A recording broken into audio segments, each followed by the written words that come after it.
পৃথিবীতে একজন মানুষই শুধু জানতেন যে তিনি পৃথিবীতে কতদিন বাঁচবেন, সেটা হচ্ছে সাইয়েদনা আদম আলাইহিস সালাম। ওনাকে বলে দেওয়া হয়েছিল উমরুকা আলফু সানা, তুমি পৃথিবীতে বাঁচবে 1000 বছর। কয় বছর? সাইয়েদনা আদমের সামনে অনেকগুলো রুহু রাখা হলো। সাইয়েদনা আদম বললেন, এরা কারা? আল্লাহ বললেন, এরা হচ্ছে নাসালুক, তোমার বংশধর, পৃথিবীতে তোমার পর এরা পৃথিবীতে আসবে।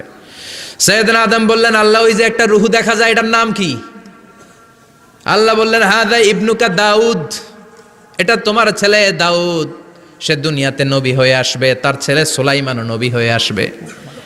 সাইয়েদনা আদম বললেন, মাবুদ, আমার ছেলে দাউদের কত বছর হায়াত আপনি দিয়েছেন? আল্লাহ বললেন, 40 সানা, মাত্র 40 বছর, 4 ইয়ার্স, 40 বছর তোমার ছেলেটা বাঁচবে। ও আল্লাহ, আমি বাঁচবো কয় বছর? তুমি বাঁচবা 1000 বছর। সুবহানাল্লাহ। সাইয়েদনা আদম বললেন, মাবুদ, এত ফুটফুটে সুন্দর আমার ছেলে দাউদ, মাত্র 40 বছর দিলেন কেন? জিদ মিন উমরিহি, বাড়ায়া দেন। কি করেন? সুপারিশ করতেছে পোলার লাইগা। কে? বাবা। আল্লাহ আপনি বাড়ায়া দেন। আল্লাহকে বাড়ানো যাবে না, লেখা হয়ে গেছে। রুফিআতিল আকলাম ওয়া জাফফাতিস সুহুফ, কলম তুলে নেওয়া হয়েছে আর কালি শুকায় গেছে, আর কিছু করা যাবে? সাইয়েদনা আদম বললেন, মাবুদ, আমার 1000 বছর কেন দিলেন? আমার এই সুন্দর ফুটফুটে ছেলেটারে মাত্র শুধুমাত্র 40 বছর কেন দিলেন? ও মাবুদ, আমার 1000 বছরের দরকার নাই, আমার 1000 বছর থেকে 60 বছর আমি আমার ছেলেরে দিয়ে দিলাম। দাউদ আলাইহিস সালাম বাঁচবে 40 বছর, তো বাপ আদম যদি আরো 60 দেয়, 40 আর 60 মিলে কত হয়? 100। ভালো হিসাব বোঝে এরা, 100।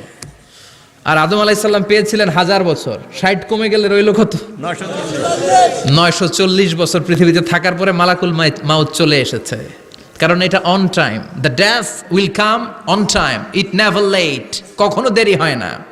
আল্লাহ বললেন, লিকুল্লি উম্মাতিন আজালুন ফাইযা জাআ আজালুহুম লা ইস্তাখিরুনা সাআতান ওয়ালা ইস্তাকদিমুন।